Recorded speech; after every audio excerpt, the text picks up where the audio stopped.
किया होगा। भोले बाबा का स्वरूप कैसा है? कह कर्पूर गौरम करुणावतारम संसार सारम भुजगेंद्रहारम। कपूर के समान गौरव। कहा महाराज दिखाई तो सामने पड़ते हैं नीले रंग के। कहा भगवान नारायण का सत ध्यान करते करते उनका सांवलापन इनके आ गया है और इनका गौर वर्ण अपने में समा गया।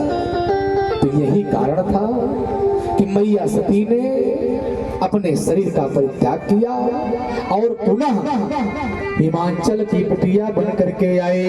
कहा कछ दिन भोजन वारी बतासा, कछ दिन भोजन वारी बतासा, कछ दिन तीन कठिन उपवासा, कछ दिन कठिन उपवासा। और पुनः भोले बाबा को प्रसन्न करके उनसे विवाह किया। इसके बाद सुखदेव जी महाराज राजा परीक्षित को बता रहे हैं कि मनु महाराज की तीनों बेटियों का चरित्र मैंने आपको सुनाया। अब इसके बाद जो बेटे दो थे उत्तानपाद और प्रियव्रत, तो जो सबसे पहले उत्तानपाद की कथा श्रवण करेंगे। राजा उत्तानपाद की दो रानियां थी। कौन? सुनीति और सुरुचि। उत्तानपाद कौन है? यही जीव, हम ही आप उत्तानपाद हैं। ऊर्ध्व पादव यस सह उत्तानपाद। माता के गर्भ में रहते हैं तो सबका पैर ऊपर होता है, सब उत्तानपाद है। और सबकी दो रानियां, सबकी दो रानियां।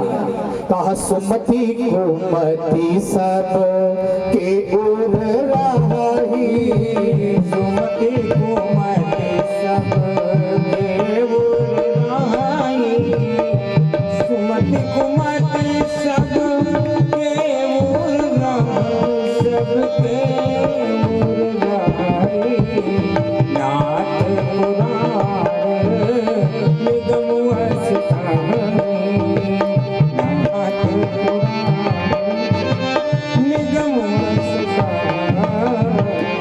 जहाँ सुमति तहाँ संपत्ति नाना, जहाँ सुमति तहाँ, जहाँ सुमति तहाँ संपत्ति नाना, जहाँ सुमति तहाँ विपत्ति नाना, जहाँ सुमति तहाँ विपत्ति नाना। उत्तानपाद का विवाह मैया सुनीति के साथ हुआ, लेकिन इनके कोई संतान नहीं हो सकी।